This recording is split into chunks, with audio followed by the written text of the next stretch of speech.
I'll try again. Yeah. Let's see. We'll try again. And we had a washer emergency. Ain't a washer emergency. We're making a bunch of noise. I had to readjust the load. So let's see what's going on here. Rich Prater is still there. Where'd it go?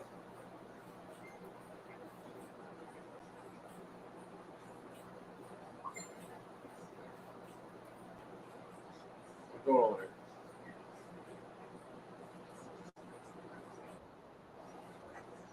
There it is. Debunking supporter claims. Let me see here.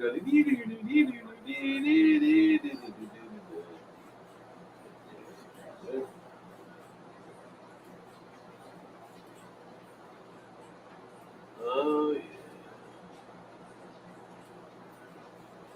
yeah. And we're off. Hello, everybody. I'm Rich Prater. I'm going to be your host today. And we have quite a few people on the panel today. We have Annie Oakley, we have Tara, myself, and we have Bonnie here today. We are on episode 33. We're going to continue to debunk non-supporter claims, part 3. And this has been a rather lengthy episode. We obviously we're on doing the third one on it, but there's a lot to cover and there's lots of things to debunk. So now all I got to do is figure out where I left off, and we're going to be in business. Let's see. I know we were somewhere in this area. Let me ask you something, Annie and Tara. Let me see. Oh, yeah, wait, we didn't get that far, I don't think.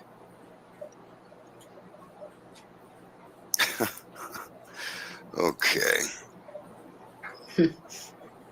Yeah, this is about where we were, I believe. Okay. So we'll go ahead and we'll start with this guy here. So the non-supporters are saying the myth is that the fibers on the knife were not contamination from the fingerprint brush. Well, what I would say about that, first off, how do they know that?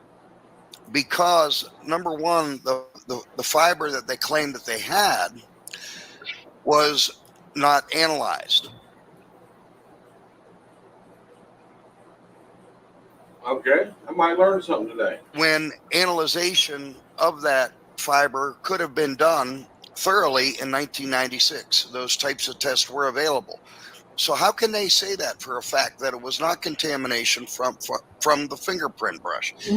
The expert testified at trial.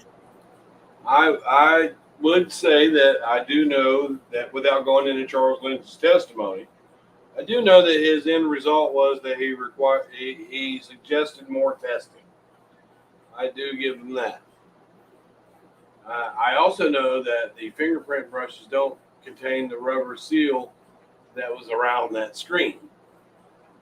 Charles Lynch also, I do know that he testified the zigzag, the way that there was a jagged zigzag cut portion in the screen.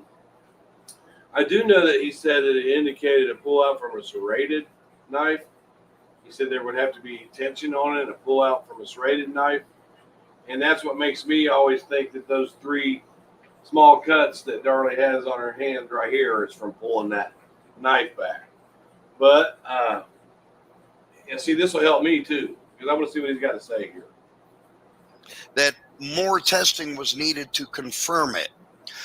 The only thing that they were really able to do with this so-called fiber was Rich. Say that Rich, it's not a so-called fiber. It's actually a fiber. In your case, you would say that it was a fiber from the fingerprint brush. I do know that Charles Lynch testified that the fingerprint brushes were thicker and much thicker. And you would think, with all his years of investigating crime scenes, he did a little bit of blood work out there too, that they would know the difference just upon sight. But let's just go ahead. But he did recommend there be further testing, to be sure, yes. had similarities to the screen dust that was found at the crime scene. So I'm not real sure how they're able to prove that, but I would love to see the documentation on it stating that they can. Any of you ladies have anything to say about Let's see this? what the ladies say. Well, the fibers, no one actually knows where they were from.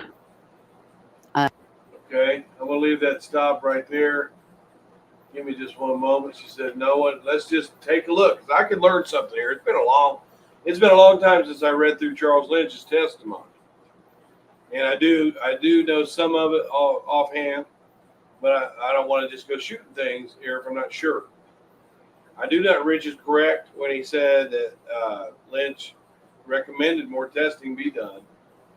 I don't know why he recommended that, but I'm sure it didn't have anything to do with the fingerprint brush.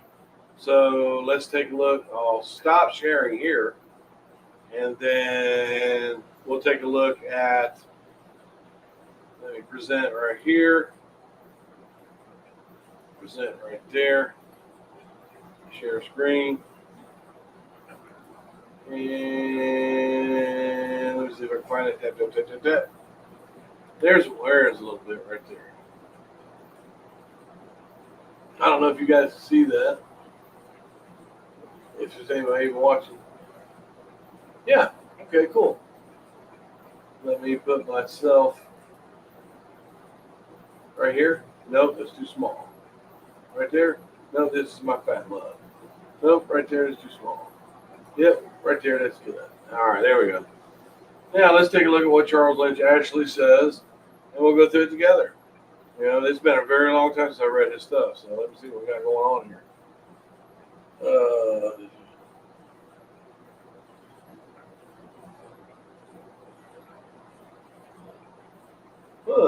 Okay, there's where he's speaking about the chef's knife. He designated as knife number 7, and the serrated knife he designated as knife number 4. I'm just looking down here. This is where he is discussing the T pattern of the cut. Oh, here's a good question. Let's see here. And I don't know who this is. This question, I believe, is Davis. Okay, did you ever form an opinion as to whether or not you thought this cut had been made from the outside looking in or from the inside of the garage looking out? The answer is there is one microscopic finding that is more suggestive of it being punched from the outside. The scanning electron micrograph in the top right of this exhibit is a view of the backside. That would be the view from the inside of the garage, as the garage of the screen cross strands. Now, if the first cut occurs on the strand coming down, right where you're indicating. Okay, now the strand to the right of that indicates a stress puncture. If the knife goes in, and that is the first strand that is cut, the strand next to it is experiencing the force, in my opinion, going inward to the garage. So more suggestive from the outside. Now Lynch's opinion, remember they used to call him a drunk, and he had some issues going on. But his honest opinion as an expert is that screen's cut from the outside. Okay? Now I want you to draw the attention to knife number 4, which is the serrated knife, here in front of you. He took knife number 4 to the laboratory. What kind of examinations did he do on the knife? He took a naked eye search for any hairs or fibers. Then I put the knife under a stereo microscope. It's like a dissecting microscope to look for material that has within the serration grooves of this knife. Now, I knew that the fiber that in question was caught in the groove. I knew that. I remembered that. And did you find anything within the serrations themselves? There were some fibrous debris and some gray type debris. All right, and that debris, when you found it, do you remember the date that you actually found it on knife number 4? Well, the debris was found and removed from the blade and placed on a microscope slide.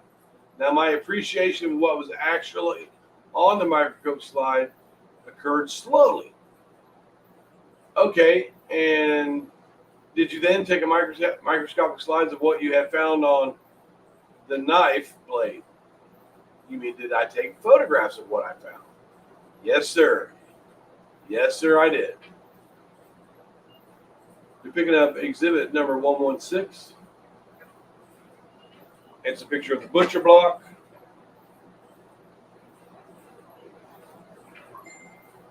It's a picture of the butcher block.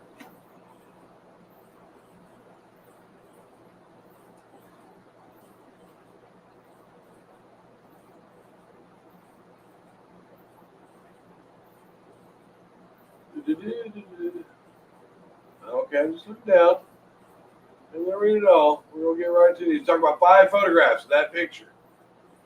Stepping down, states exhibit. 67H knife number 4. 67H is knife number 4. And say I forgot the number of that one. Like 85J to 65H, 67H.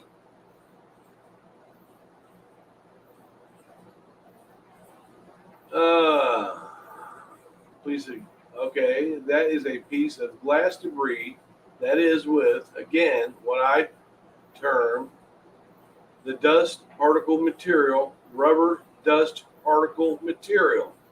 So both fiberglass and rubber dust material is shown in the second photograph together. Is that right? Now check this out.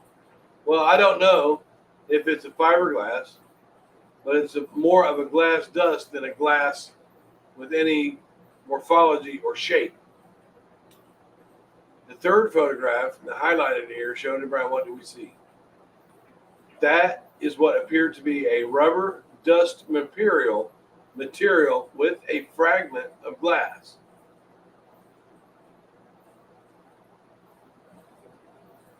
Another one, again, that is a particle of what I identify as rubber dust material.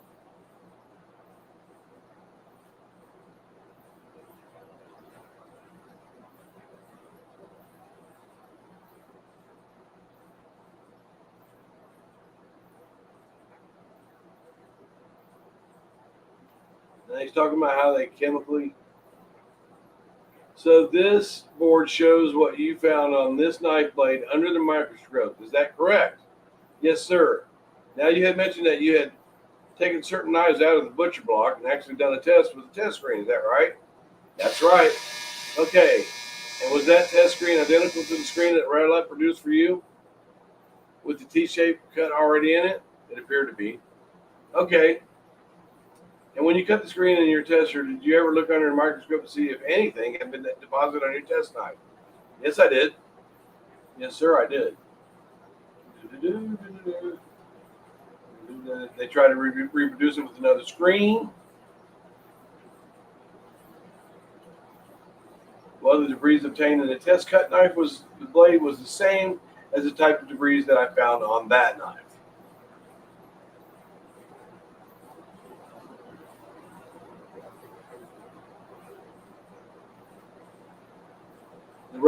The rubbery material again. We're talking about that black tuck-in type of rubbery opium-like type of stuff that you push screens in with. That rubbery material.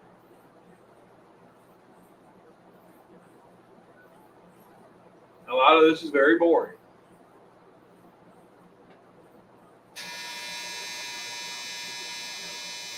Sorry about my dryer.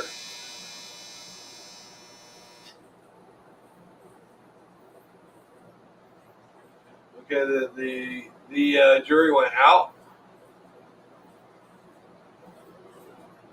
Okay, and Davis is the jury is back in. They went out for a second. They're back, and Greg Davis is back on Lynch about 4 now. And Mr. Lynch, I wanted to ask you briefly about the material that you found here on the number 4 knife. This material, did you find that on the knife before you used it to test on the screen? Oh yes, absolutely. I removed this material from the knife when I first received the butcher block with the other knives. All right, so this is one of the first things you did then, right? Now we go on to the next board. Da, da, da, da, da, da, da, da.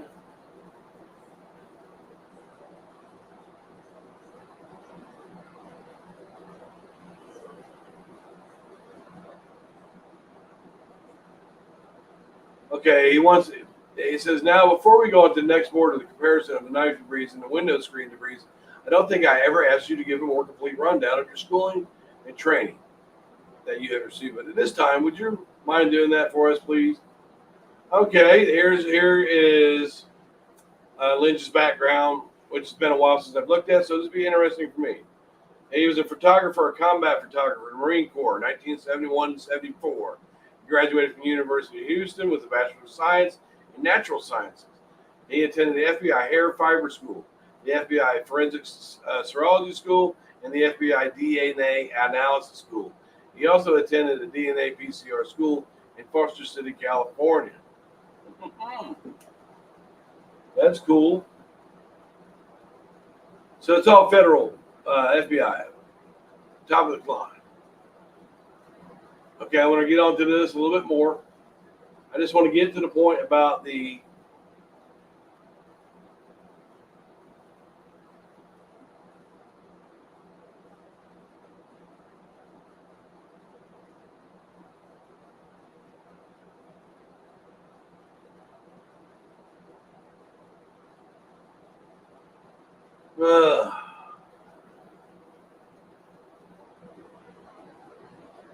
okay, how did they compare when you looked at them side to side? From one test screen and the rod, the fiberglass rod that they found in 4, he's saying that they had and Lynch is honest. He says, well, they have the same diameter on the comparison of the microscope. You're able to move the slides around as you're viewing them. When you line this rod up with that one, they are the same diameter, same size, same rod. This one is short because it has been broken. So he's not seeing any differences from the fiberglass rod that he found on knife number 4 and the test screen. He's not seeing any difference. That's what he says. I couldn't see any. How about the photographs here? The second group of photographs. What do we see here? The second group again on the left is known material from this screen. This is what the screen is made of. The glass rod's in here. There's some glass debris in here. And this is, again, what I term the rubber dust particles with the pigmentation spots. On the right side of that is the recovered particle of rubber type dust debris from the knife and from the butcher block. The third photograph down on the left is another glass rod with the slender, very thin piece of rubbery plastic with the pigmentation residues in it. On the right side is a silver sliver of plasticized rubbery thin type material recovered from this knife.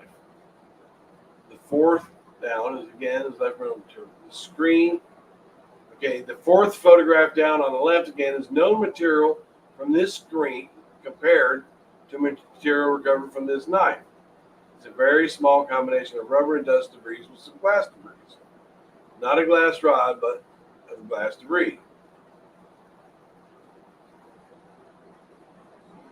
No difference in now. All right, now let me see. You saw no difference in the fiberglass rods except for their length. So basically, he's saying, he's comparing this with one screen,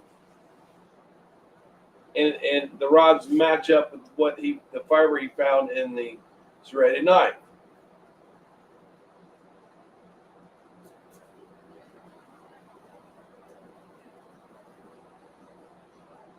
It's the rubbery debris that's telling him that it came from the screen. But let's see.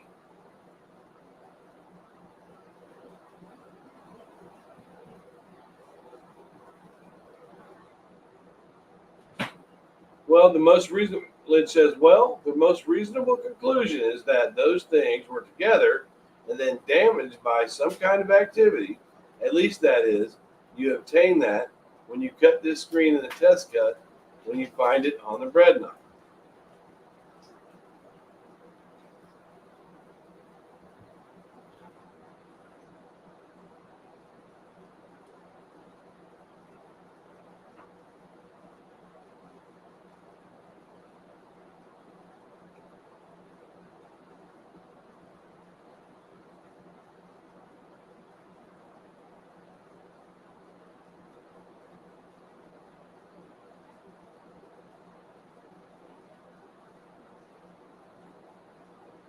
Then we move on to the blood.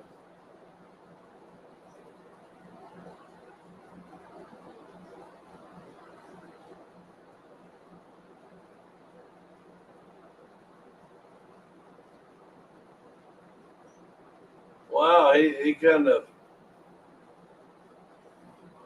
okay. So he gets out of it. Let me take a look. I know that at one point, Mr. Lynch, he does say that, but it's just so much testimony. But he does say that he knows that the fingerprint brushes are thicker than the fiberglass rod. And there's not much more after that. I mean, he's got a lot of testimony here. I can look, but I don't want to get stuck with one question, but I know I've seen that here before. And now he's back on the blood evidence and he moves back to it.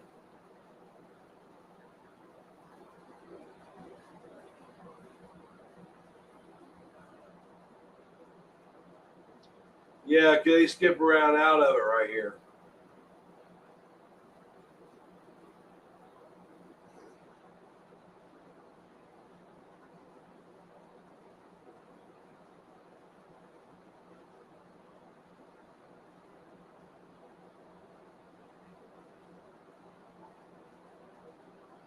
Yeah, I've not seen that testimony right here. I'm going to zip right through this, and I'll come back to this if I can't find it. I'll look on it. But I know that he did say, I do know he said that the fiberglass brush, the fingerprint brushes were thicker.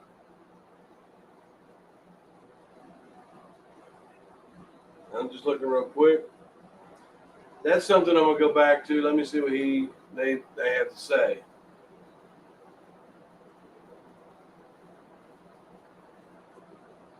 Oh no! The fibers on the knife were not contamination from the fingerprint brush. Well, Lynch does make it clear that the rubbery portion of it is. He feels like that's the screen.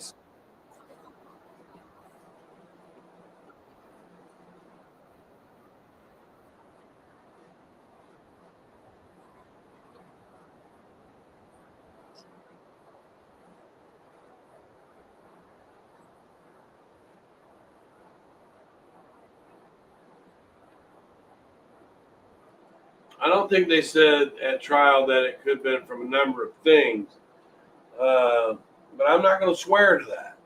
This is going to require me to study. I'm not going to waste. I'm not going to spend this whole video going through his. But let me see. It might jump out to me because I don't remember all his word for word actually. Now he's on the hairs. Back on the hair, the blonde hair.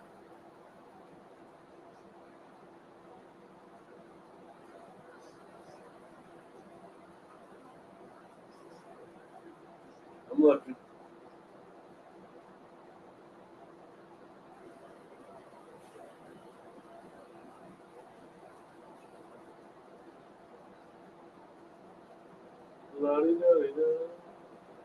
Right here. Okay. We're back to it here.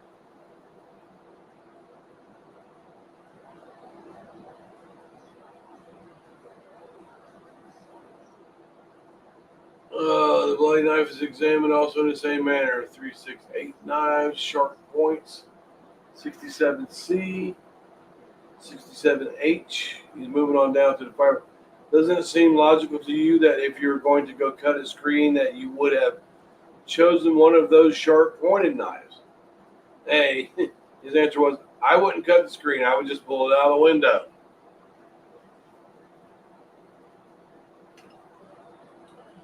And see, if the screen is pulled out of the window, it doesn't really indicate anything. She could have pulled it out of the window through it, but yeah, that's a pretty good answer. Because that screen did not need to be cut for somebody to get in there. And actually, it would have been, it's a big guy, and you expect us to think that he went through there and a fiber didn't come off of his shirt or jacket or whatever he had on. And the way Darren did it, he wouldn't have been able to step through the T. And here's Lynch's reasoning for that with his FBI training. That wasn't my question, of course. What you're trying to do is be quiet, isn't it? Hey, sir, you're trying to be quiet, aren't you? Trying to be quiet? Quiet if you're a burglar. Pardon me? If you were a burglar, a murderer, an unwanted intruder, you just want to be quiet, isn't that right? And Lynch goes, I guess. I guess he caught him off guard. But he was trying to get him to say why he would just take the screen off and not cut it. And you have a nice tight screen, it's going to go, it makes noise.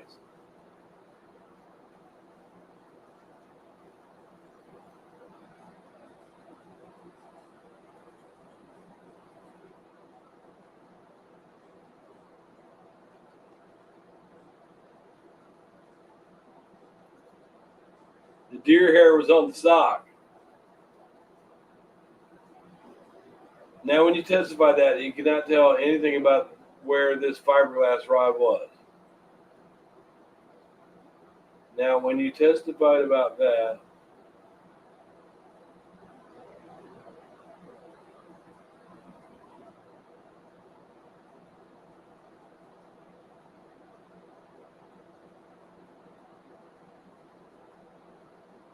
.40 microns long,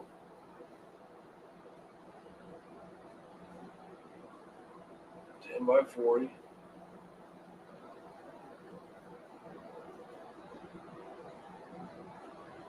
Wow.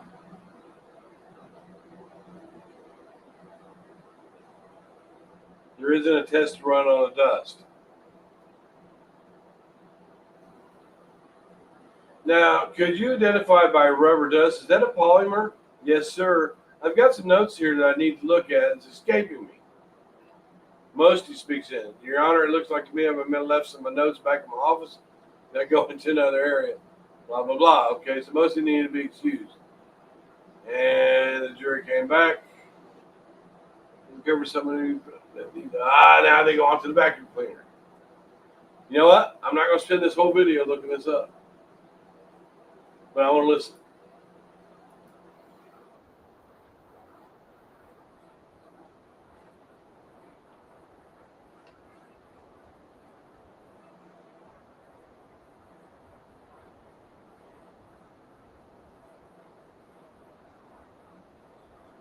Now he said they look the same, and I would, concur to. I don't know Tara's background, but I do know that Lynch had all his FBI training, and I know that he covered a lot of scenes and he's seen a lot of stuff. I don't know Tara's background, so.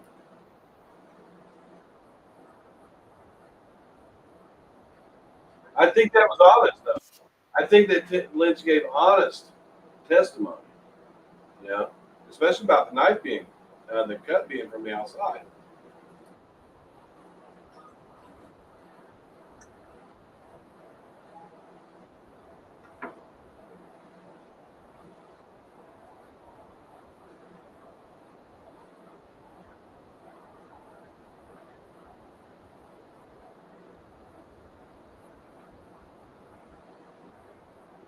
Let me look for that. Let me look for that when Mosty gets him back on the stand.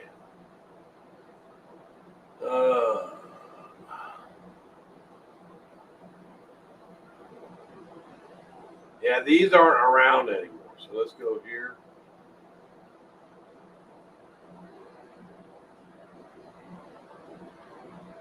Now, most of these got him on his stand now. Yeah, it's mostly to back away. I'm looking. I'm looking for the number 67 is what I'm looking for. Let's just see. Okay, let's see what she says. Now this is Mosty. Okay, let's talk about the fiberglass and rubber for a while. Fiberglass, there are only what, 4 or 5 manufacturers of fiberglass in the United States?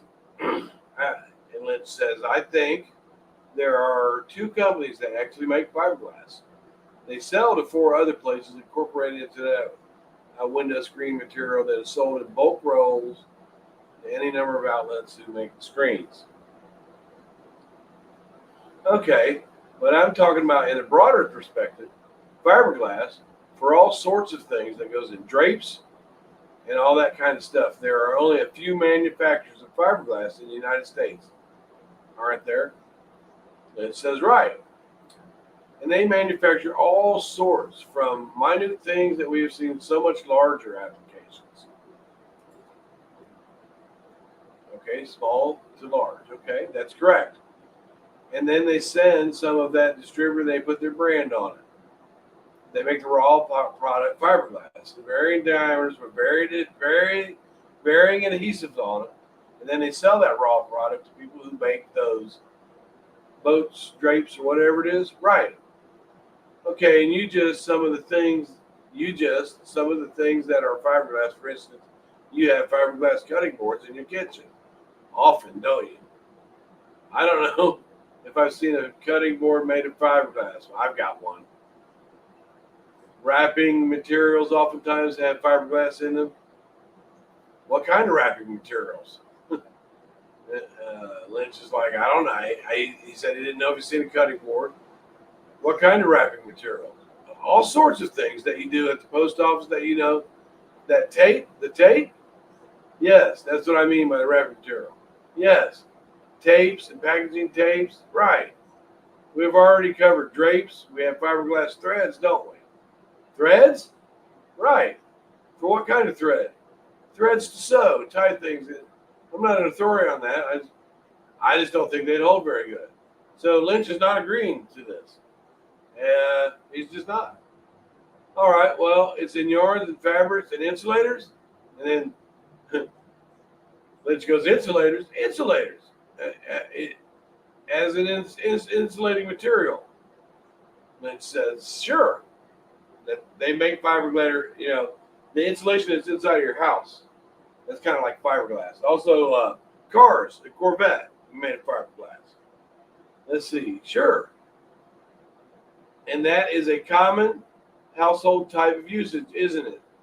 As some kind of insulator. Well, who stabbed the wall? You mean the pink stuff we see in our attic? Yes. That has got a lot of fiberglass in it. Yeah, it's primary fiberglass. Okay, computer circuit boards? Yeah. They're made out of fiberglass, commonly, aren't they? That's right. So far we've got, that the pink stuff in the attic, fiberglass, and the computer boards, they're made out of fiberglass. Now let's turn to rubbers a little bit. Actually, natural rubber, is under the broad definition of a plastic, isn't it? Plastic polymers are used interchangeably. And all right, the plastics include all sorts of things like natural rubber, not the thought of necessarily as a plastic. Are you talking about something straight from the rubber tree? Is natural rubber when you say that? Lynch. Uh-huh. Well, could you rephrase the question? See, Lynch knows what he's trying to get at. He's trying to say, well, that's made out of all kinds of stuff. He's like, well, is it? It is. But it has nothing to do with the fiberglass rod he found. Well, would you define plastic as organic polymeric materials. Yes, that can be formed. Okay, they all have different molecular structures, different chemical compositions. They can be natural or synthetic. That's right. Molecular structure. That's right. Natural example being a cellulose. I don't know if I would call that a rubber. That is I'm calling it organic polymeric material. That's a very broad category, and it would fit into, right? That's Lynch's answer to that. That's a very broad category. And every time, okay, Musty goes, okay, that would include things like wax and natural rubber. And Lynch is going, wax and natural rubber? Right. Organic, polymeric. And then Lynch answers him with, right. Then the synthetics one would be things like polyurethane. Right. Nylon. I would call that more of a plastic than a rubber. Okay, so I'm looking around here. Let me just look. I don't want to read this whole damn thing. Because it seems like they're bickering with each other about things. But in here, I don't see him saying, oh, yeah, this is in all kinds of stuff. I see him bickering about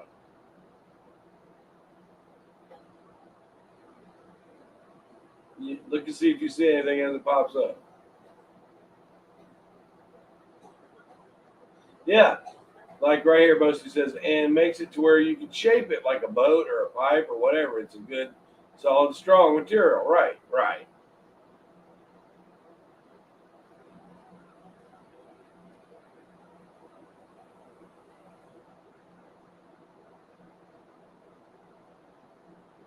Yeah, and see what Lynch's answers are actually, he's trying to suggest, the defense is suggesting, well, it could be made out of this, it could be made out of that. Yeah, and Lynch is like, okay, right, whatever, broad categories. All right, would you agree with me? And you could not tell other than this was a polymer. You could not tell the process that it was used to create this polymer dust. And would you agree that condensation polymers, for instance, includes things like nylon? I don't know. I'm not really familiar of that term condensation. He's being condescending. He doesn't like the question. Okay. Other than water, it gets on top of my shower. Okay, you're not familiar with what types of polymers are created by the condensation process. No, not offhand. I'm not sure. No. So he's not going off and saying that it could be all kinds of things.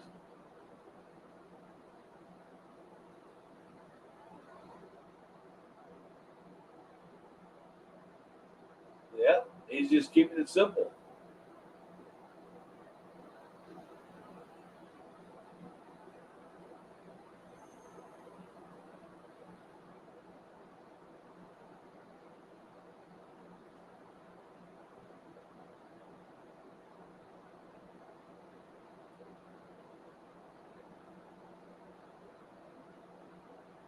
Let's take a look. Back on 116.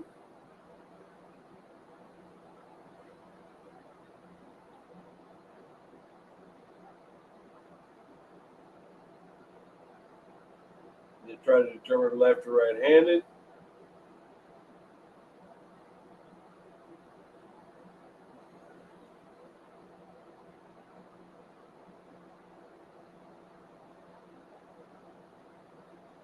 No, and I don't see him saying it could be all kinds. I see him, yeah, let's see.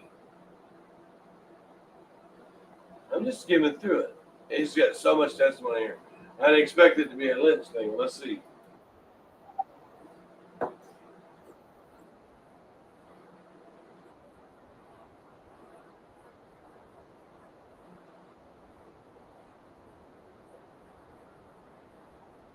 He didn't really say that. Well, here's the thing. No, he didn't say it could possibly be. What they did is they talked about where fiberglass could be distributed off into other companies and products could be made. But he didn't say Lynch never said it could possibly be from a drape or anything like that. That's not what he said. But let's listen some more.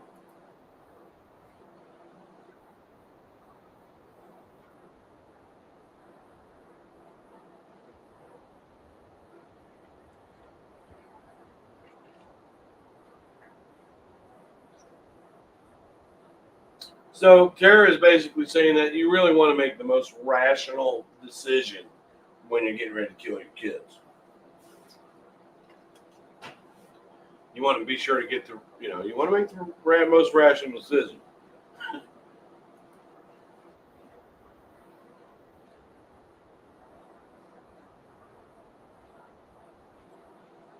Why?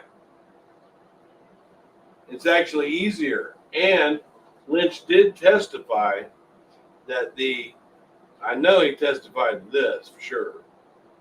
And he did testify that jagged cut out was, indicates that it was a serrated knife that made that cut. That's what he felt.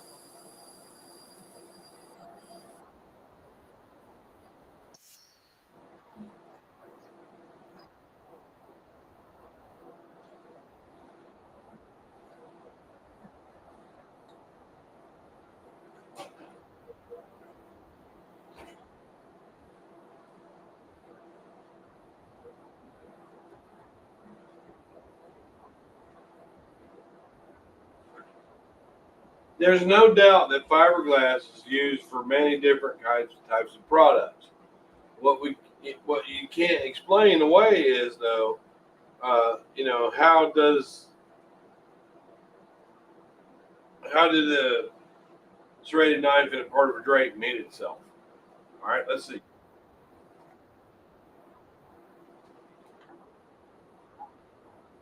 Right.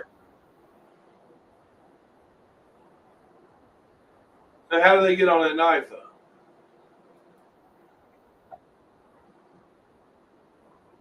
Oh, he was not being very vague. I just showed through here that he answered what he was. He wasn't being vague. Remember, he was being honest about that needing to be cut. That cut being from the outside.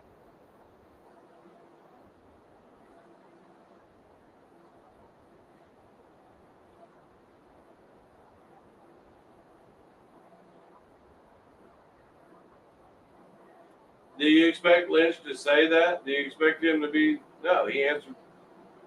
He answered what was asked of him.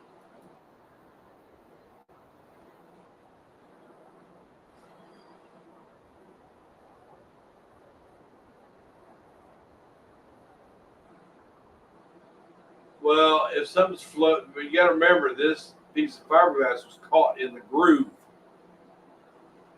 I don't believe that the fibers from the knife, you know, were contamination from the fingerprint brush. That's what we're talking about, though. You're going on to contamination from other stuff that fiberglass is made out of. But specifically, when they asked Lynch how he knew that that fiber wasn't, it couldn't have been the fingerprint brush, he said no, they're thicker. The fingerprint brush is thicker. They've moved off to another area, you know. Right.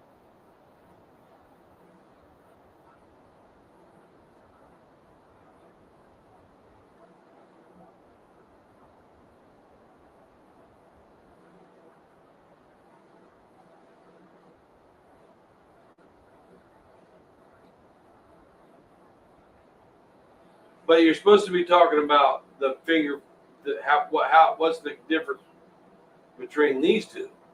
That's what you're supposed to be talking about.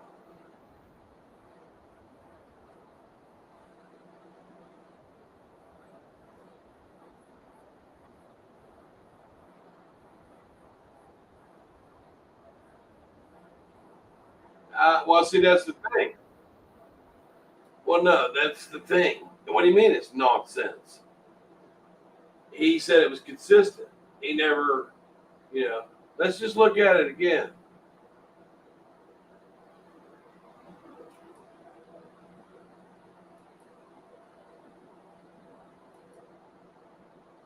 Let's just look at it again.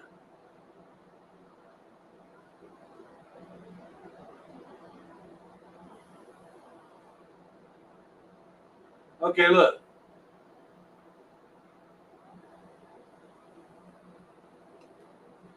It's a stereo microscope. The fingers in the visual field wouldn't be able to focus on your fingers compared to blah, blah, blah. I'm looking. I think we're in there.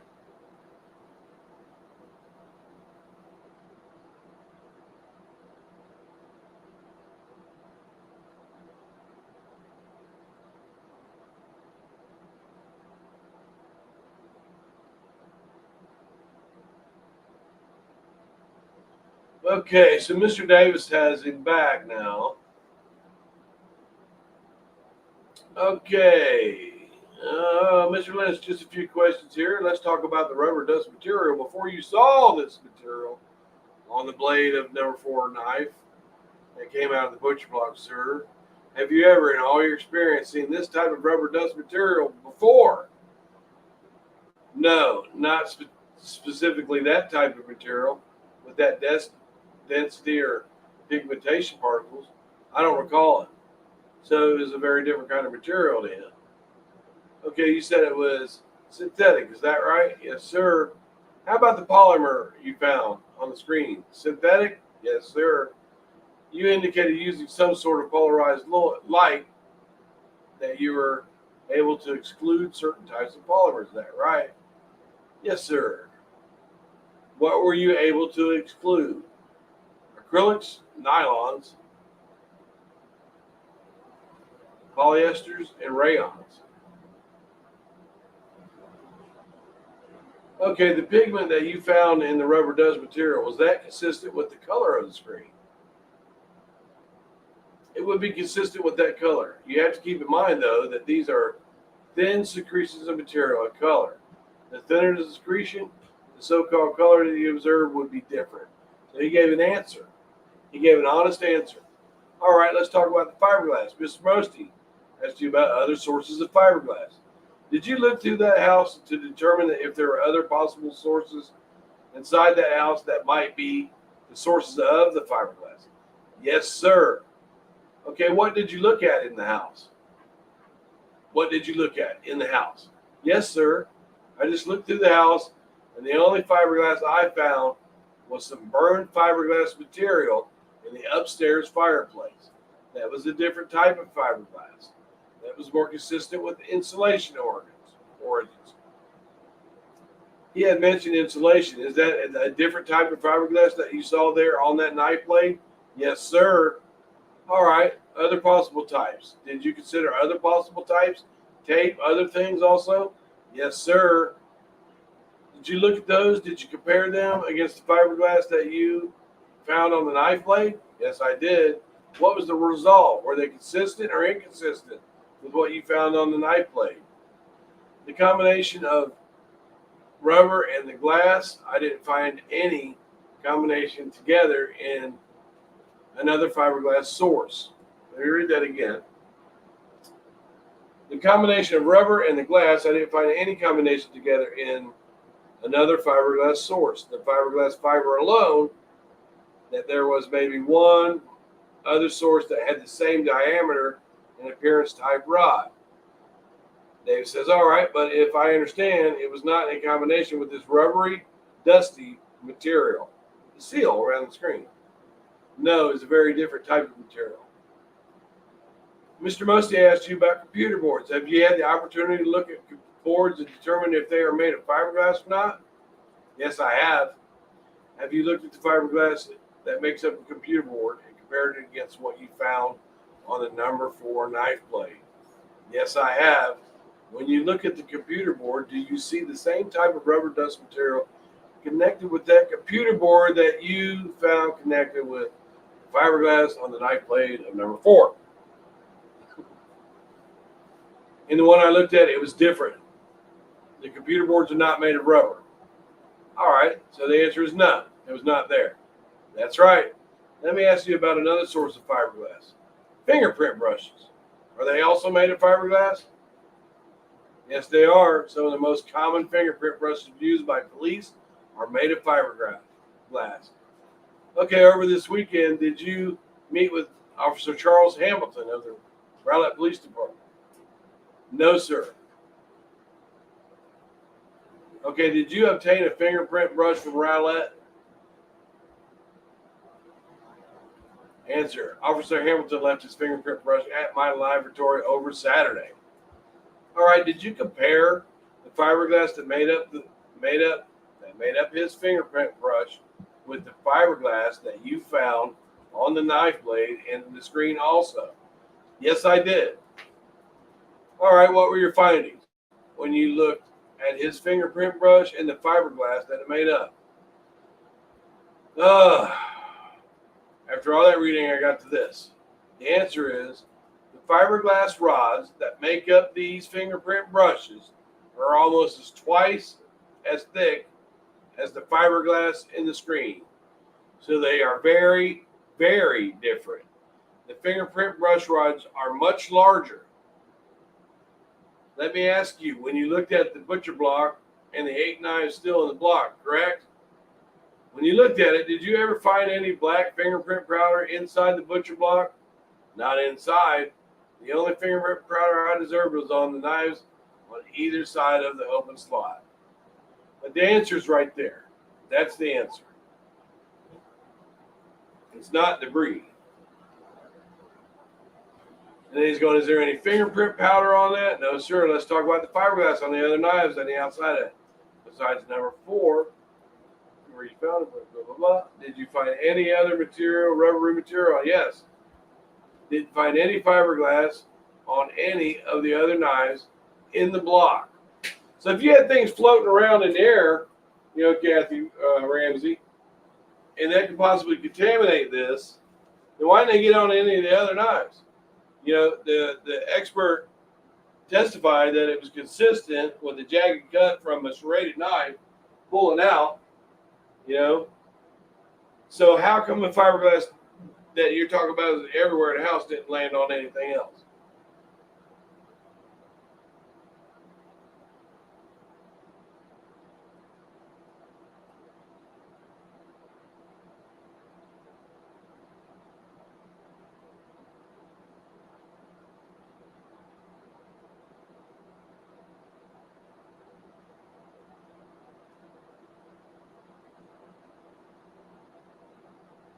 Huh.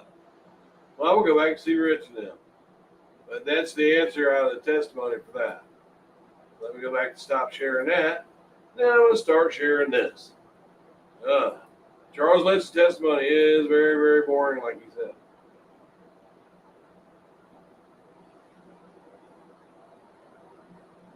Okay, there it is. And we're off. Because they don't have that information.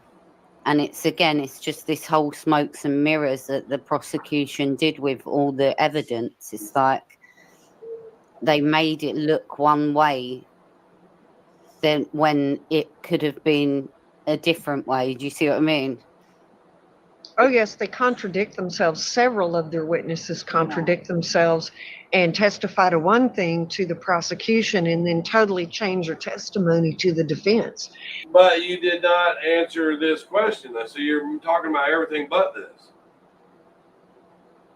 The myth. The fibers on the knife were not contamination from the fingerprint brush. Greg Davis just asked him, was there any fingerprint dust inside the block? He pulled the knife, the knife out of there. That's the only way it could be contaminated. So we are going on Lynch's testimony. And it's like nobody caught it. And at that point, if they were paying attention, I don't understand why the defense attorney didn't say, hey, judge, this guy just perjured himself. But you're not. Which one is it? Well, you need to be specific. Let us know and we'll go look at it. Didn't bring the points home that he said one thing just a few minutes. Yeah, but who is he? Who is this? See, because I don't know who you're talking about to research it. Ago, and now he's saying something else. But then again, we're having to trust the transcripts that this is what was said. And yeah, but you're not. you're not given a name. He said this on the prosecution side, but when cross-examined, he said something different. Okay, but you got to be specific so we can look at it. From day one, not being able to trust this transcript should have been. Well, if you're not able to trust the transcripts, then Tara can't say that Charles Lynch said this or that. You can't use it when it's convenient for you. In an automatic new trial. not new trial, but I would have also been looking at the indictment, because things that they had on the indictment, like the hair and the fibers, they couldn't identify what the fibers really were. They were just similar. And did he say bread ties, Rich? Curtain ties. Okay. Yeah. And the reason I asked this is because both Darlie Key and Darlie Lynn both do this, and I don't know if it's a Yankee thing or just something they picked up. I don't know, but they cut. When you start taking bread out of the loaf. Oh yeah, and I remember this. End up with this great big long tail of plastic. They would cut it off. A lot of people just twist it and fold it back over the bread. And they're the only people I've ever seen that actually cut it off. Okay, so that means there would be plastic. What do you mean? There's no debris. I don't know what you're talking about. And I was going to say, if it's a plastic material, I can tell you, Darlie Lynn more than likely cut bread. More than likely, I could tell you I was there. No. That's speculation. And Rich, you said you don't do speculation on there. Wrappers with her bread knife quite regularly. But that has nothing to do with what was inside the block. I think Rich sitting there going, what the hell is he talking about? That would have been her habit as far as how she food handling and packaging and everything else. That is something. Well, that would be very, very nasty to do. Because once you cut that off, how do you seal it back up? How do you get it? It'd be easier to seal it back up if you had the longer tail. But once you cut that off, take a few loaves out of there. I mean, you can squeeze it down tight, but that's not. I mean, that makes no sense to do that. It really. That's handling the bread more than you have to. Something I personally watched her do, and watched her mother do. Well, I'm glad that she remembered that, because years later she can use that. I'm glad she remembered it. That's interesting. I bet it would be. The size of that fiber, too, I think it was Bernard that brought it up, that it was less than the size of a red blood cell.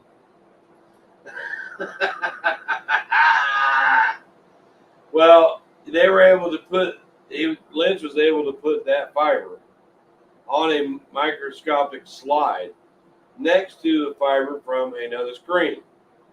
And he said that they were consistent. They looked the same. So Lynch must have some really good eyesight, because that is in testimony. Yeah, it was extremely minute. From having and the fact that Charles Lynch himself actually in an affidavit in like post-trial affidavit, I think it was one of her appeals, during one of her appeals, actually again. So wait a minute. Let me look here real quick. She actually did. So let's see.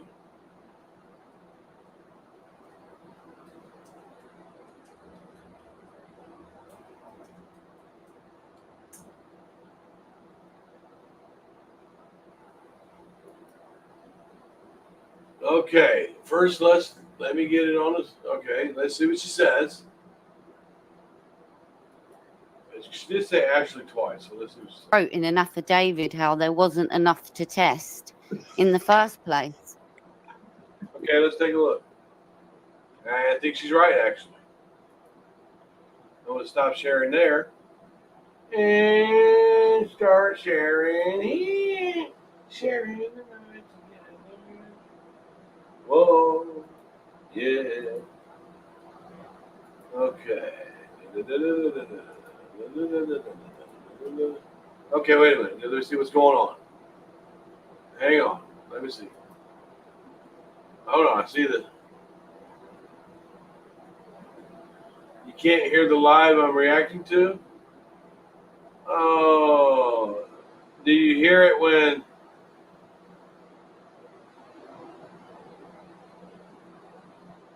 Oh, okay. You couldn't hear the live because I was. Yeah, okay. I see what you're saying. When I was reading that last. Okay, well, the point that she was talking about. I know what I did wrong and I won't do it again. The point that she was talking about was debris.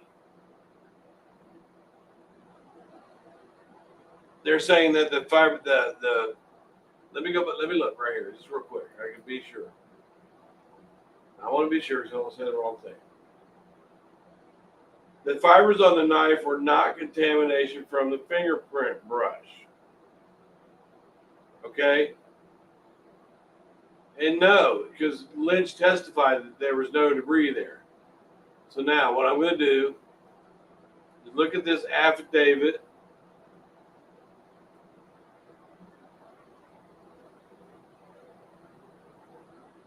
It's not the affidavit. There it is. Now let's see what she has to say about it again. We'll go back.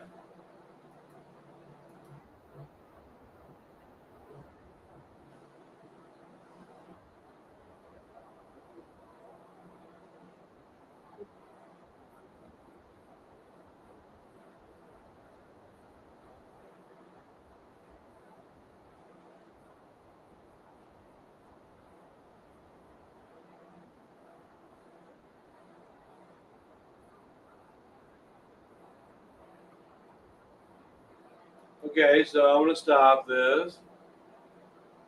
And then I'm going to present here. Stop sharing here. And then I will present here again. Present here the affidavit she's talking about. Let's see what he says.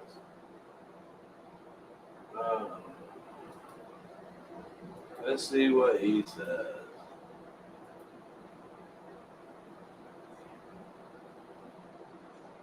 There it is. Boom. Commonwealth of Virginia, blah, blah, blah.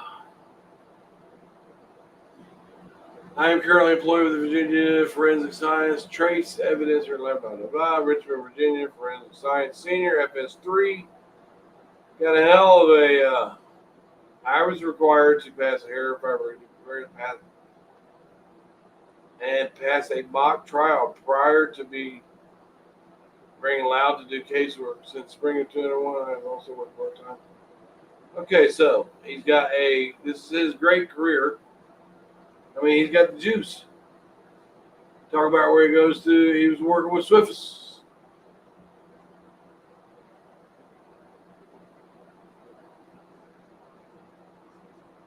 Doug Parks.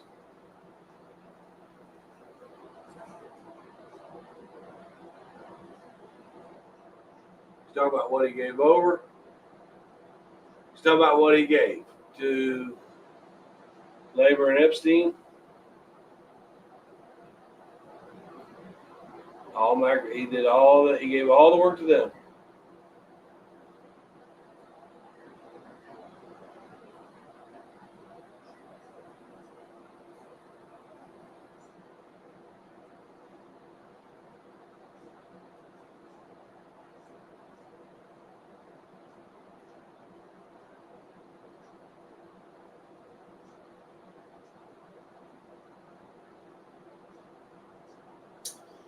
I was not informed of Bart Epstein and Terry Labor's conclusion based on their analysis of the Routier evidence. However, the evidence tested by Bart Epstein and Terry Labor may have enabled them to form conclusions that contradicted or called into question the state's theory of the case.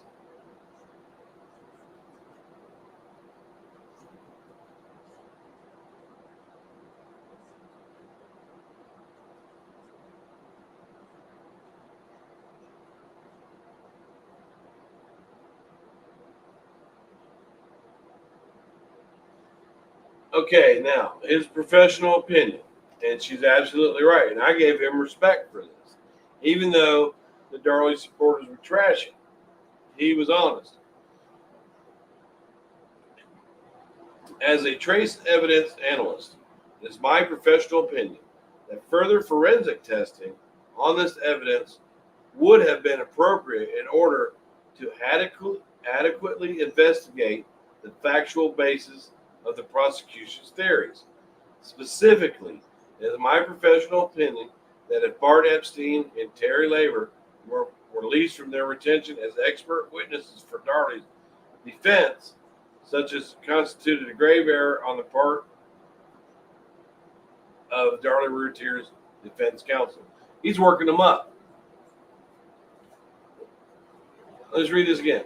It is my professional opinion that if Bart Epstein and Terry Labor were released from their retention as expert witnesses for Darley Routier's defense, such release constituted a grave error on the part of Darley Routier's defense counsel. I mean, you can't get any more honest than that. That's his opinion on that. So, how come then it's been since July the 11th, 2002, right?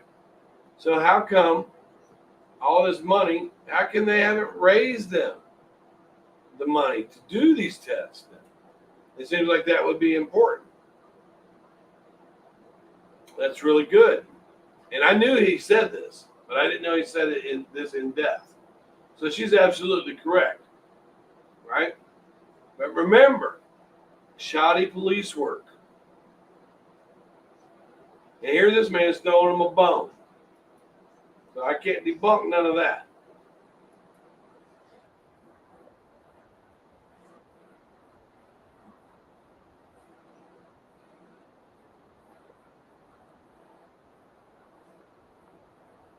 Well, he really didn't say.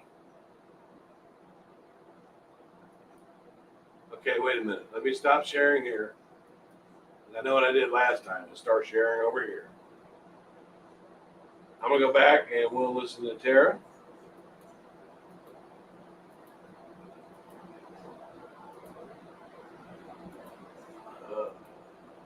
It's a lot of. Let's listen to Tara. I'll move it back a little bit. I'll move it back a little bit.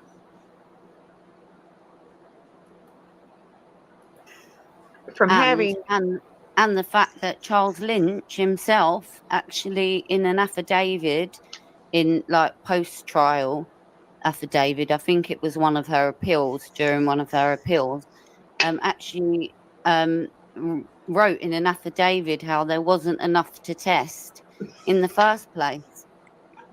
That's actually stated in his own, that's from Charles Lynch's own mouth. That He didn't say that there wasn't enough there to test.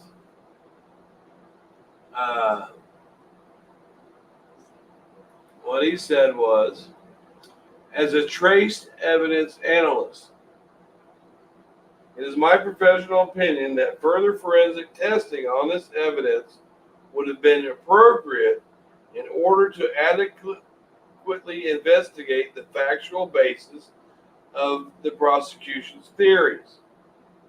Specifically, it is my professional opinion that if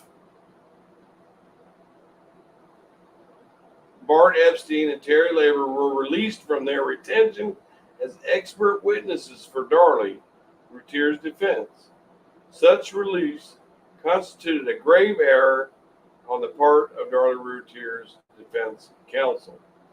So first he said, look, I didn't know. I gave them my stuff, and I had no idea that Bart Epstein and Terry Labor came up with things that could contradict the prosecution's theories.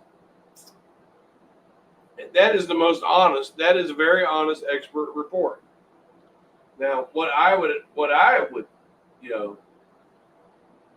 submit is why hasn't all these years of raising money, why has this not been done? That's all I'll say. So you can't trash all of them. Now, Charles Lynch seemed like he was kind of pissed off at that. And like, hey, You need to test more. So that's one for you guys. There wasn't enough of the fiber to test originally for its But he didn't talk about the size of the fiber or any of that. So that part is wrong. composition, let alone to test now or in her appeals. So when it comes to the fiber, there is no conclusive tests or scientific proof that it is anything other than the opinion of the prosecutors that it's related to the crime. Yeah. Right. Right. There's no scientific proof whatsoever. Now, on this next one here, this is actually very, very interesting. And we've heard stuff on this for so long. Today, we're going to clear it up once again. Okay, so the non-supporter said it's a myth that the blood on the couch does not corroborate her story of being attacked there. And I can actually go through the evidence on that right now. And I know Tara and Annie would be a great help with this, but I want to find the crime photo first. And I've done this in the past, but we're going to do it again today since evidently non-supporters still don't understand. One of the first things that I did. Let me write something down real quick. One of the first things that I did when I got into this case was, I tried to match the evidence with what Darlie Lynn said happened. And lo and behold, it matched. It matched the crime scene. So it really made me take a much harder look at the case. And this is way back when I was still kind of on the fence with it. Now, let's talk about when Darlie Lynn was on. You never said anything about being on the fence with it on your introduction to this. Actually, your introduction was that you were investigating her innocence. You never mentioned being on the fence with it. This is the first I've heard. Again. On the couch, and she was attacked on the couch, as she said she was. She also said when Damon was poking her shoulder, crying "mommy," when she come to, she was slightly turned to her left. Okay, now this is the back of Darlie Lynn's shirt. This corroborates. Where did she say she was slightly turned to the left? I believe she said, that's when I came really awake and sat straight up. Let's look.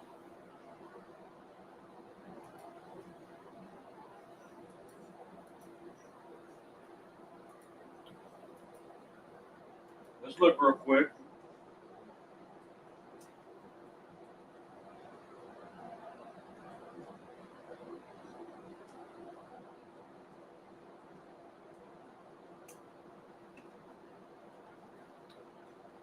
Voluntary statement on WordPress. I'm having a little cake here.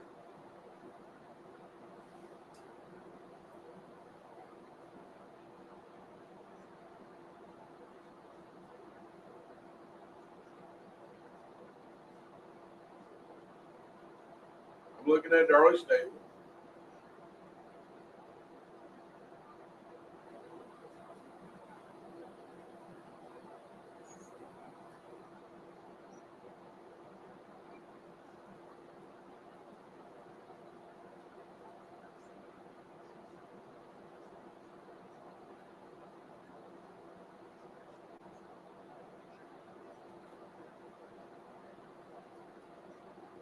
Now, let me share this. If I am I? I'm going to stop sharing that. And I am going to share this.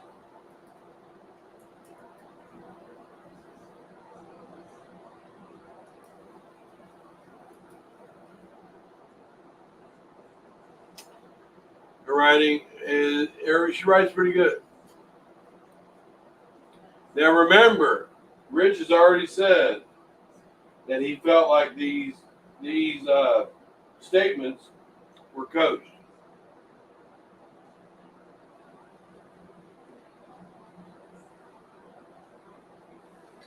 I never heard Rich say that he thought she was guilty and he was on the fence. That's first. But what she says is,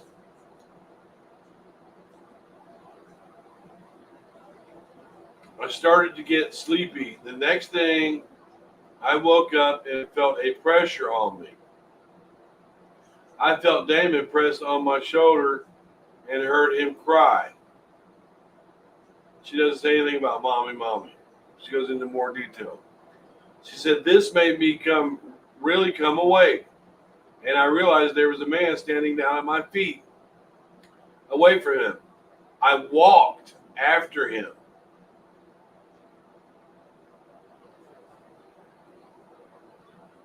She doesn't say anything about slightly to the left there. Let's see if we can find another statement. Maybe I'm missing something.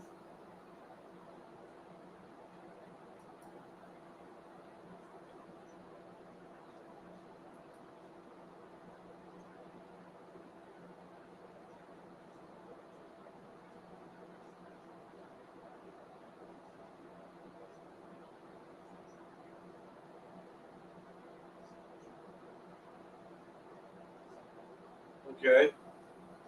We're just going to go right back over to here.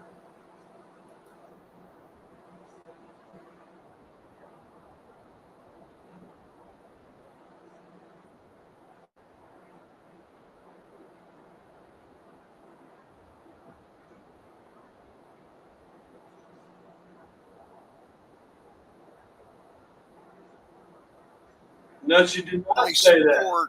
She did not say she was laying slightly to the left, Rich. Ron had her draw a picture of how she was laying, and she drew herself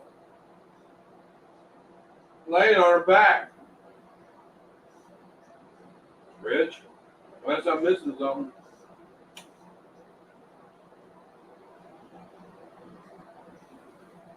The evidence here on the back of the shirt, where the blood, think of gravity now, common sense, folks, where the blood is actually running around and running down and then pooling in that area where it actually began to start running down her shirt.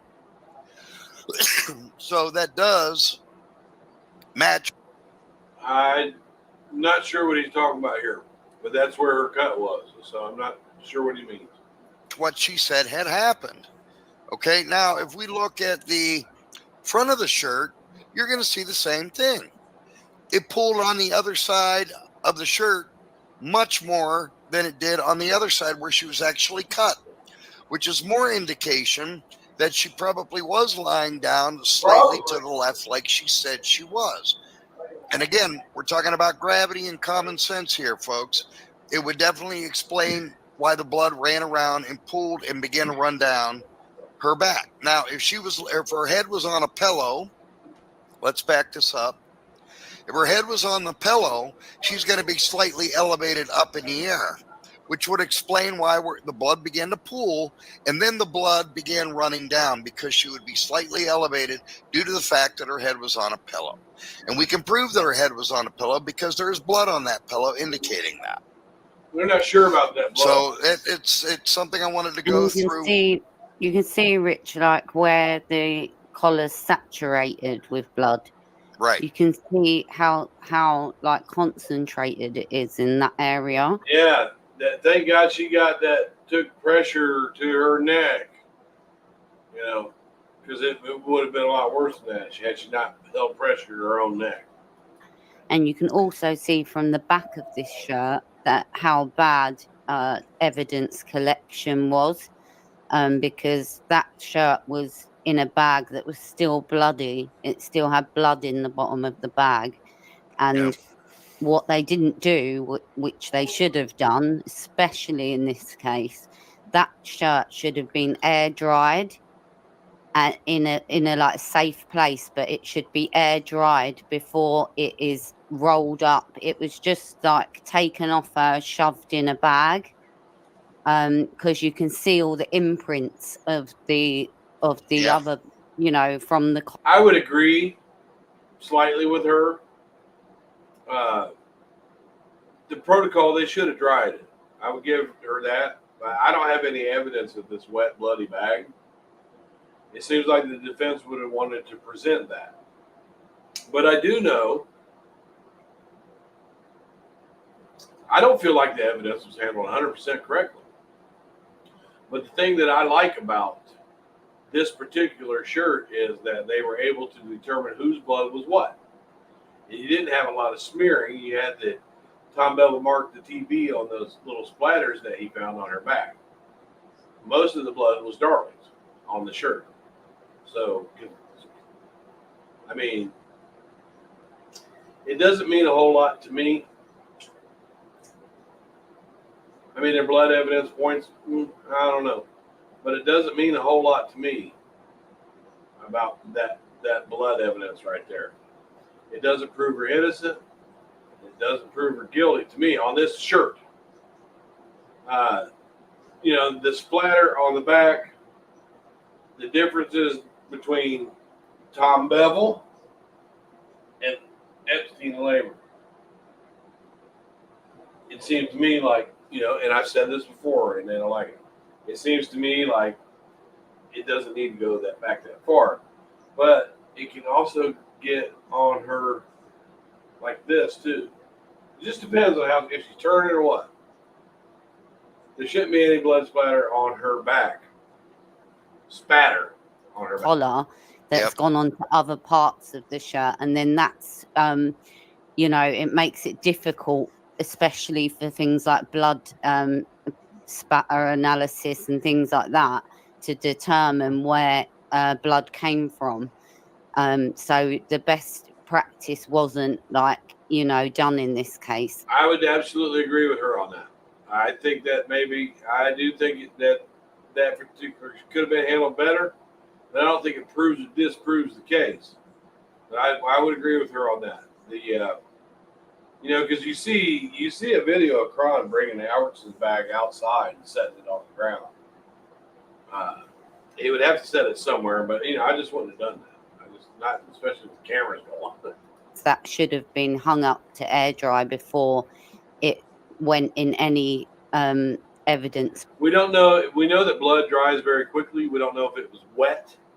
It doesn't appear to be wet and folded.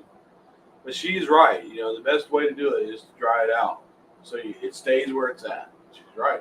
Bag. I don't see a whole lot of smear on that, though. Yeah. No, there's no question about it now. You know, well, wait a second. Let me go back to the front. Now, okay, oh, I know what I wanted to say. Let me back up. Okay, so now where the blood is actually pooling before it started running down is also another indication that she was unconscious for a short period of time. She was not unconscious at all. They did field shock tests on her. There's no evidence of her being unconscious. Yeah. Okay, because the blood's just kind of going there and laying there. Okay, more or less, because there's no movement. Okay, when they got her on the stretcher, you know, we don't know what they did to her in the ambulance. So that's one thing. She's laying on the stretcher. Okay, now we got movement once she comes to and gets up. So now the blood's going to begin to run straight down, which in fact... Well, no, if you're unconscious with a knife wound, the blood doesn't go unconscious. The bleeding doesn't go unconscious, Rich. But the standing up part of it, you know, I can see what you're saying here. Did, which you can clearly see that on the front of the shirt. So what Darlie Lynn said happened matches the crime scene evidence. This was one of the biggest things that I caught. And when all that time ago, when I was going through all the evidence and the photographs, and I seen that on the shirt. Remember, you said you did an investigation and you were trained by the world's best investigators. Right away I got a hold of Darlie Key. She's like, "Oh yeah, I totally agree with you." And I said, "Well, if you look at the back of the shirt, okay, like in the middle, you see an imprint there, and then if you go down to the bottom right-hand side of the shirt there, you're going to see a very similar imprint, just a little bit more faded." Well, that's because that shirt was folded. No, that's the same. That's the same exact mark. It's just from the shirt being folded. Well, I don't believe that, Rich, because you know if it was folded up to that edge onto there, then where's all the other imprints? Like there should be an imprint of this neck down near the armpit. If it was folded, I don't believe it was folded. And when the shirt was still wet, like Tara just said. So, and even Well, it makes you wonder if the shirt was wet when they got her to the hospital. Actually, what did they do with it? I mean, I would agree that it kind of looks like it was folded right there or wrinkled up. But the bottom line is, you would have two of the imprint by the neck, two of the little. You would have more than just one mark. Darlie Key told me that as well. Pretty much what Tara just said. It's definitely the effective message anyway. Okay, so let's get back to the slides. Okay, and that's where we were. If you have a photo of the floor, I don't believe there was any appreciable blood on the couch that indicated that somebody was stabbed there. Never will. The family, the couch was given back to the family. They cleaned it up and they sold it. So if that blood was there, they should have seen it. They should have said, "Hey." with the handprint and the course pool I of do. blood in front of the couch. Soon, I know I have it. I just got to find it. So I think that's the same one with the pillow in as well, that shows the blood on the pillow. There's one close up of the handprint. Yep. Yeah, I'm looking for it as we speak here. That big pool of blood Yeah. is Darlie's blood. That's not Damon's blood. That is Darlie's blood. That indicates that her arm, because it couldn't have come from her neck unless she was laying on the floor for an extended period of time, that her arm sat there dripping for a long period of time. Okay, but she said she got up and went after him. So when was she standing there? I never considered this. See, I can learn too by going through this. But she said that Damon came over, tapped her on her shoulder, and said, "Mommy, mommy."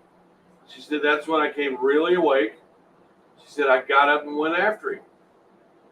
Then she put the knife on she chased him out. She picked the knife up. She started hollering for Darren, and she started taking towels back and forth. So when was she standing there? When? That does make me, that this is something I'm going to look into, because I never even considered it, that puddle of blood. When, and then you see drops along, and when was she standing there? When in her testimony? In order for that pool to form. Why? Okay, but why was she standing there? And why is it there like that? These are good questions. See, I can learn. I can learn too. And if she had been attacked and just kind of shoved back up on the couch by the attacker, her arm could have been down. But she didn't say she shoved back on the couch, though. You're going against what she said. That's when I really came awake. She was slightly turned to the left. Nobody said slightly turned to the left either. You said that. And Damon comes and pushes her on her arm. And that's what wakes her up. Then she gets up. Now, there's definitely something else I'd like to point out, because this picture is not very well known. Yeah, he's right. And he's right. It's very interesting. I've seen it before. I never went in depth with this, so let's check it out. This picture, Barbara Davis had this picture, and all I got to do is find it. And this even raised eyebrows on Pamela Collins. Yeah. Good. So let me see if I cannot find it. I know I have it. I just got to get to it. And you can see the blood on the pillow in this picture here. See? You can see the blood on her pillow. Now, on this particular photograph here, folks, again, this is not a widely known picture in the case. Barb Davis had this picture. She actually put it in Precious Angels, her book that she wrote on the case. And this here is further evidence as to what Darlie Lynn said did happen. And like I said, I mean, this even raised some eyebrows with Pamela Collins because she went in her group and said, could Rich Prater really be onto something with this? With a question mark. Let's take a look at this. Well, So the thing of it is, this is the back of Damon's pants and shirt that he was wearing. well, are you talking about this one or are you talking about the other one? But that blood thing with her pool of blood being there, that makes me wonder why that's not consistent with her statements. Wearing at the time of the attack. Okay, happened. And like I said, I mean, this even raised some eyebrows with Pamela Collins because she went in her group and said, could Rich Prater really be onto something with this? With a question mark. Okay, I want to just stop real quick. This is good. I like this. I like it when you learn something. I want to go right here real quick.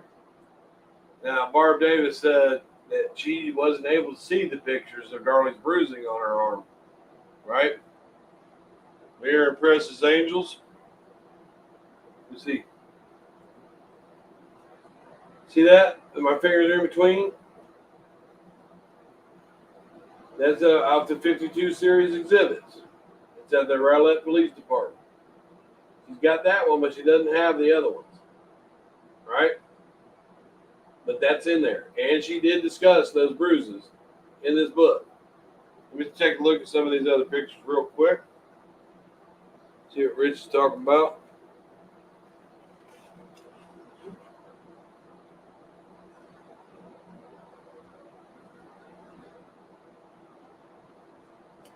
On this picture right here,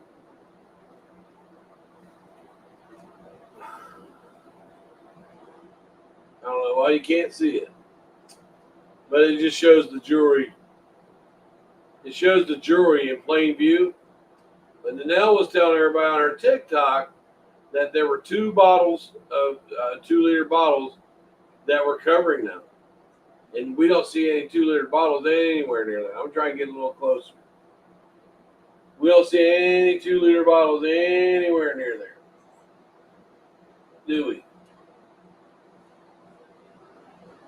Not even behind it. Behind it, I'm looking a little bit closer with my eyeballs. No, there's no 2-liter bottles, and those are in plain sight. And that watch that's laying out right there is the watch that she has on at the gravesite. And they must have gave her that back, apparently. Let me get it a little closer. See that watch? That's the one. That's the lady's Rolex. Just real quick, by the way, what Rich has got to say, this is getting interesting. You know, I might be able to learn something if we can do this without arguing shit. Let me get my big old head out from under here. There we go. It looks like I'm right in there with him, don't it? Let's see. This is good. Let's take a look at this. So this is the back of Damon's pants and shirt that he was wearing at the time of the attack. Okay.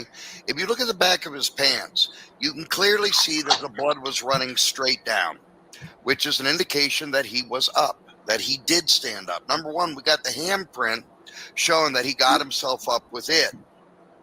This wound right here. Look how big that is and close to his pants it would be. Plus, he was stabbed through major organs. So you would expect to see that. It's not proof that he's up. It's proof that he was bleeding to me.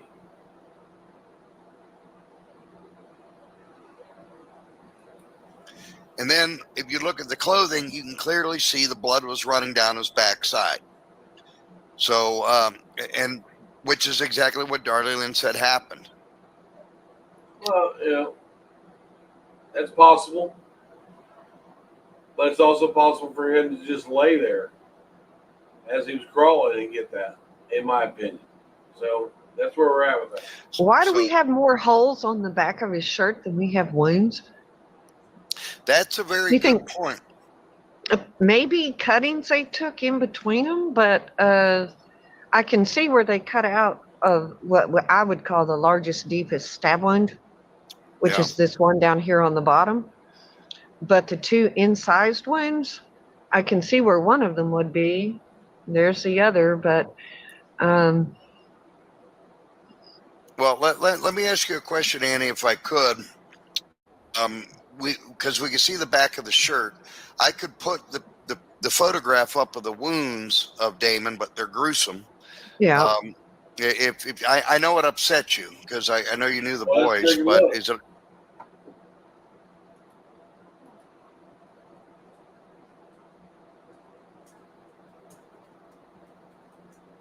And then I'm gonna go to bed. That's Murderpedia. I don't want to see that. There we go. Let's take a look at this real quick. It's interesting to actually listen to him and not be screamed and hollered at, because I could learn something. I want them to show me. And if they can show me, then hey. But they're not. So don't they're not right now. But I'm willing to go through it and see his whole series. See if his series swings me the other way. So let's see. Stop sharing that. I'm going to go with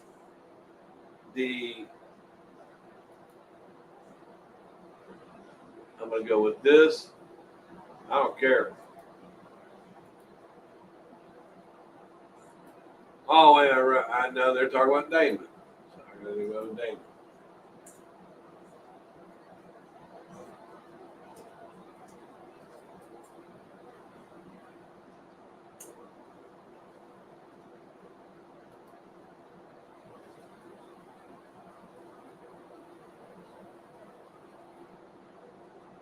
Okay, now I got it. So let me get that share.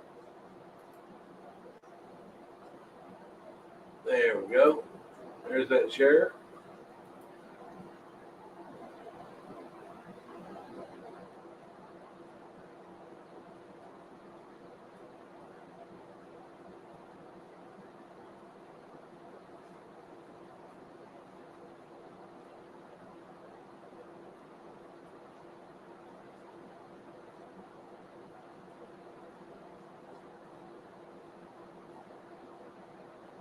Okay, here's the thing. In order for them to get that endotracheal tube in, trying to get him to breathe, he'd be laying there on his back, still bleeding.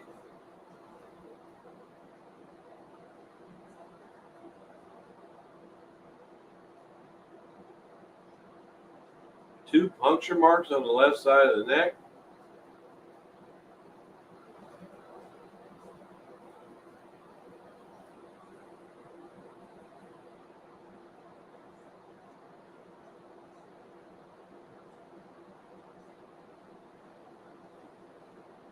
There are 2 incised wounds and 4 stab wounds.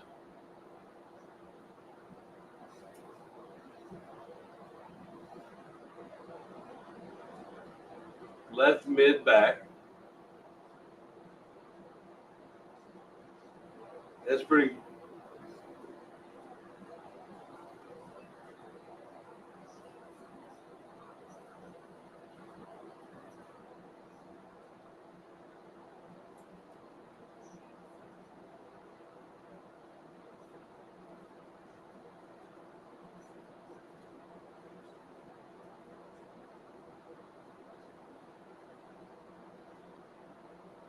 Well, yeah, I would say, just from looking at that, let's take a look at the oral endotracheal tube. Let's take a look.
But you see how they're putting this in? This is the tube. This is the actual tube.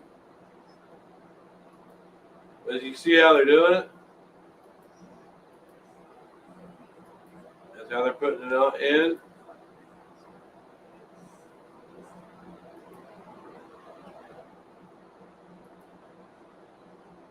But my point is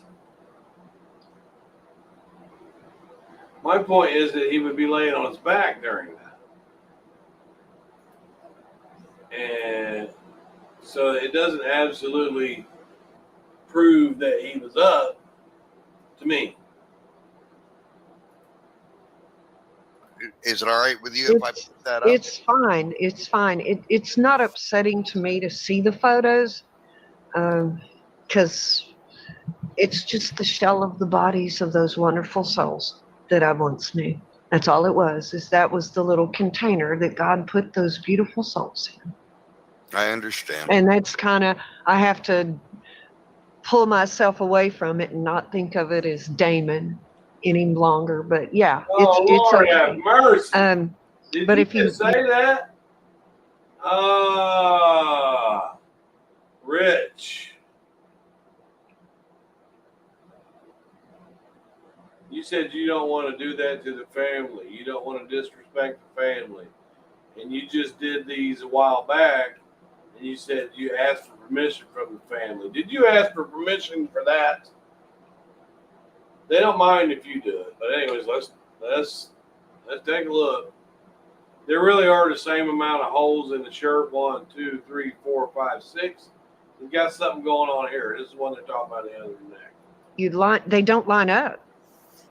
Well, no, they don't. And this I would assume that it would have been for DNA analysis, or something of that nature.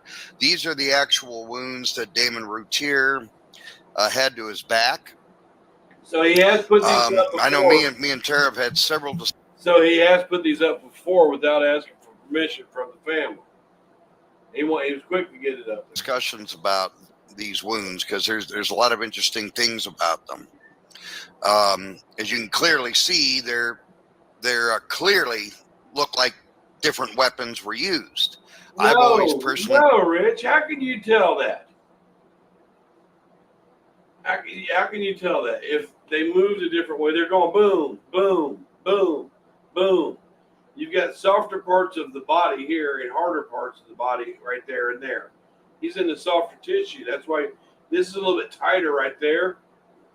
But off to the side, you're a little bit softer. How does that indicate a different weapon to you? I believe that there was different weapons used on Damon. Not necessarily on Devin, but on Damon. So anyway. Why would the intruder switch knives? You're saying that the intruder switched knives in the middle of the attack, or you're trying to put two of them in there, one or the other. 1, 2, and 4 are one weapon, and wounds 1, 2, and 3 are another. That makes no sense. That's speculation. They're definitely I don't know, different. Tara. I haven't discussed it with you. If that was your opinion, then when I eyeball it, and if you concur.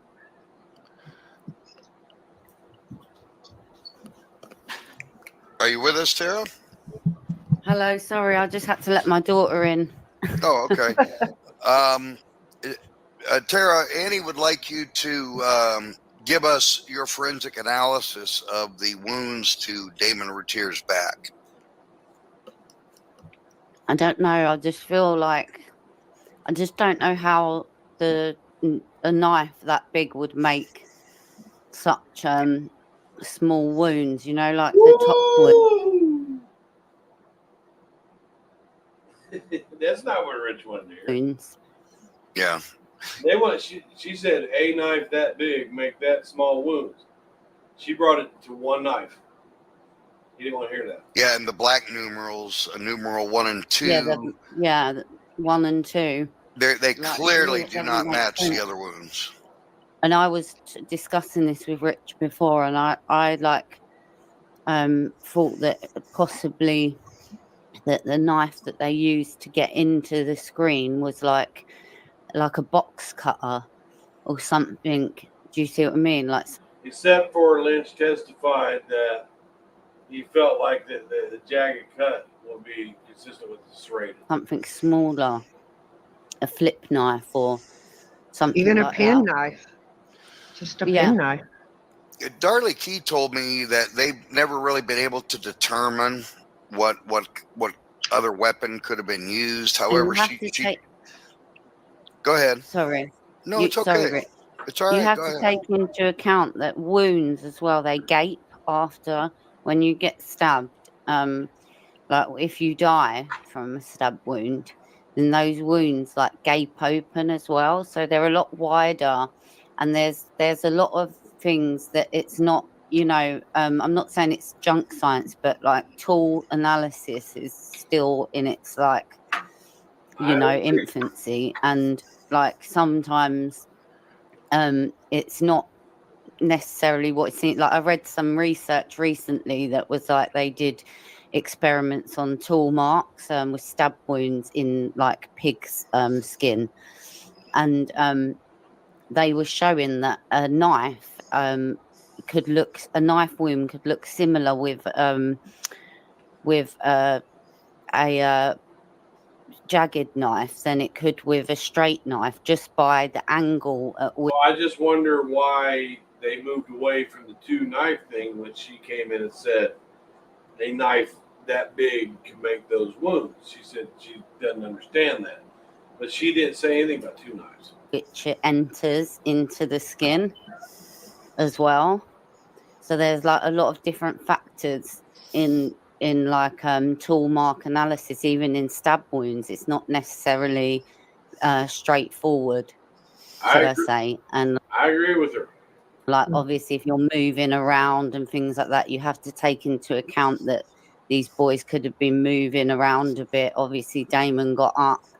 Do you see what I mean? So but And also, you take into consideration the softness or the tightness of the area that the stab wound was in.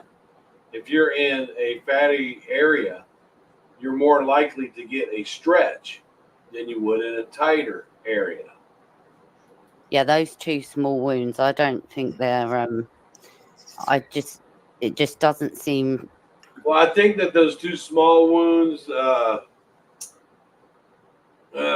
do they call those two small wounds in this autopsy report? 2 incised wounds and 4 stab wounds. So they do call them. Let's look at this. The incised wound. Stab, stab, stab 4, and then the incised wound number 1.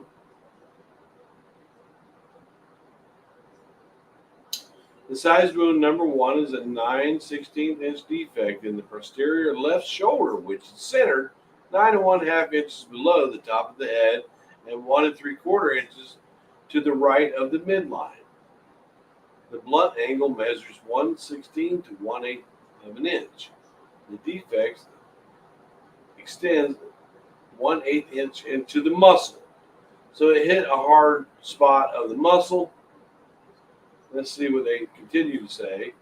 Incised wound number 2 is a 15/16 inch defect in the left upper back. It has a 1/4 inch, very superficial incised wound trailing to the right from the right angle. The defect is centered 11 1/8 inches below the top of the head and 5/8 inches to the left of the midline.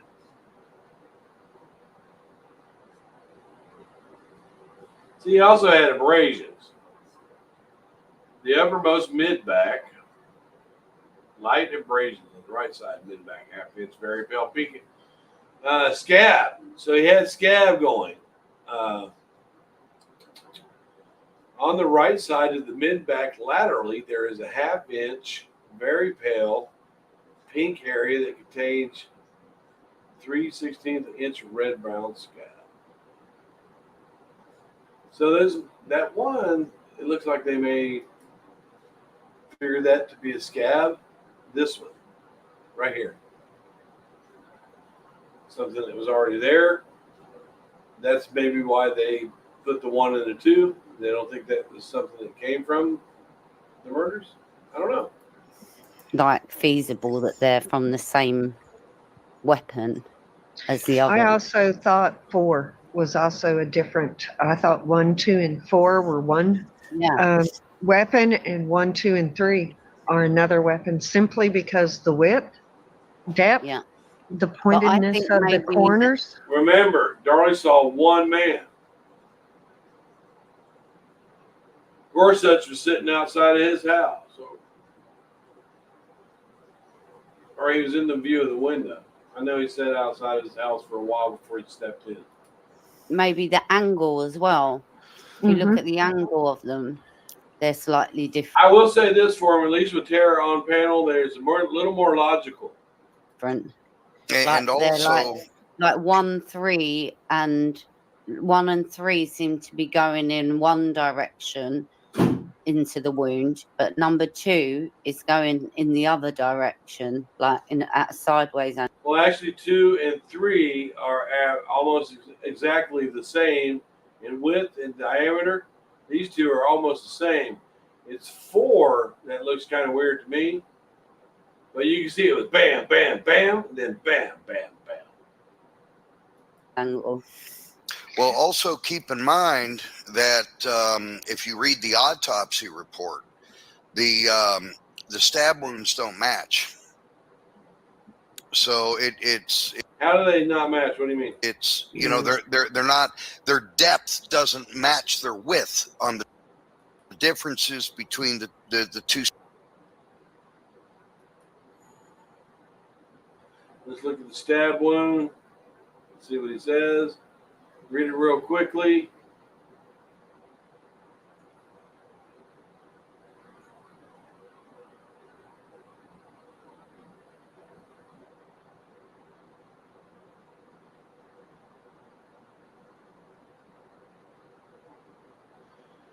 The maximal depth of penetration on stab wound 1 would be 1 3/4 inches. Stab wound 2,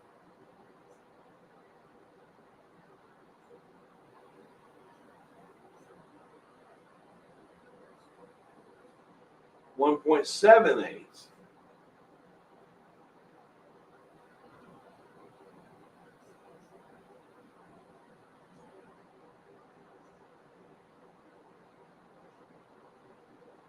Stab wound 3 is another 1.78. 3 and 2 are just about the same. 1.78, 3 and 2. Stab wound 4, lower bit, this is the worst one. 2.8, 1.6 inches, 1.69 millimeter, da, da, da. The maximal, all right, here. Now, stab wound 4 went deep, 3 inches. When he's saying that the stab wounds don't match, I think that's what he's talking about. Now, stab wound number 4 would be interest in the lower right mid back.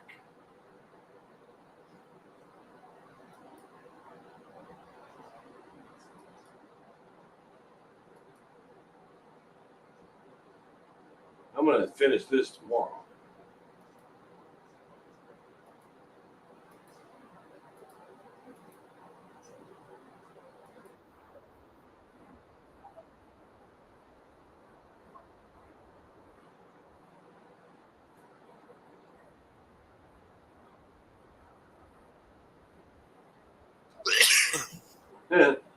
Okay. Because you scientists use big words.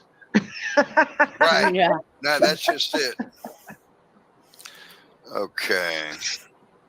So that's where we were with that. So let's go to the next one. So the non-supporters says it's a myth that Darlie knew who the intruder was when she wrote her jailhouse letters. It's a myth? I never heard. Folks, that's not what happened. Okay. And that irritates me to even read that, because here's what was going on. Okay. We don't believe Darlie knew who the intruder was at all because to us, the intruder doesn't exist. So how could she know? Okay. When Darlie Lynn was in county, and going through she started going, she went to trial. She was still in Dallas County Jail at that time. She was writing Karen Neal, she was writing her Aunt Sandy, she was writing her mother. Let me ask you, Annie, did you get any letters from Darlie Lynn when she was in county? No, I Okay. didn't. I was talking to Darlie Key, and she had asked me for my address, and I told her don't waste the few stamps that she'll give, because she needs to people that would be out of the loop or that she wants to keep in the loop or needs information from would be her best source, because I knew they'd limit her on stamps and writing and different stuff. But one of the things, and I mean, I think there's a few people that are just extremely rude in it. They say Darlie knew who the intruder was because it was her. Well, the family had hired private investigators, and they came in and were interviewing Darlie and told them that they were close, that they had a suspect that they thought had done it, and that was Glenn Mize. I don't know what private investigator told her that, because Darlie Key hired Tina Church. And I spoke to Tina Church, and no, Tina Church is in our groups. That's who Darlie hired. And Tina Church said nothing about Glenn Mize. And that was due to his dislike of her and what he felt was her meddling in his marriage. No, wait a minute. Who are these investigators, and what's that part? If he was mad at her, why would he kill kids? Why would he just kill her? Advice he threatened her. That's the simple fact. Well, no, you said that's a fact. Now, wait a minute. Let me hear it again. This is where they started the speculation. And that was due to his dislike of her and what he felt was her meddling in his marriage. Advice he threatened her. This is Tara. You have no evidence of this. That's the simple fact. I said that's a simple fact. She says he threatened her before. That's the nugget. She said it again. Before all this happened. Where? Why didn't Darren do something about it? Where did they call the police? Where is the evidence of this? Yeah. If someone threatened you, say someone threatened you, and threatened your kids, and then a few weeks later something like this happened.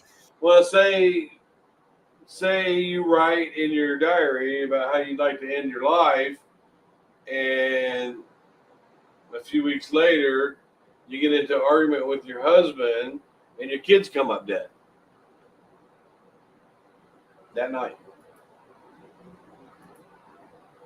And that was due to his dislike of her and what he felt was her meddling in his marriage. Advice he threatened her. That's the simple fact. He threatened her before all this happened. Yeah. If someone threatened you, say someone threatened you, and threatened your kids, and then a few weeks later. No. Are you saying that Glenn Mize threatened Darlie and threatened her kids?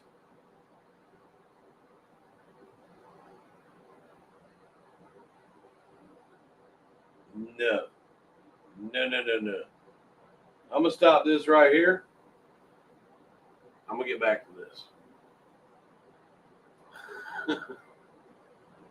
Oh, no, I'm doing this, but this is Tara. I'm gonna have to stop this right here because I'm going to go into the Glenn Mize.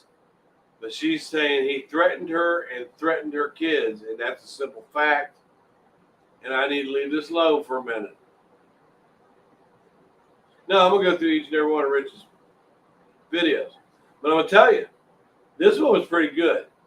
With Tara up there, they make a little more sense. But they still go into speculations. They make it a little more. I'd be willing to listen more to Tara. If I was trying to decide. But they haven't convinced me of anything. But I've got to stop this right here. I got to clip that. She's not getting away with that. piece of chicken grease, y'all.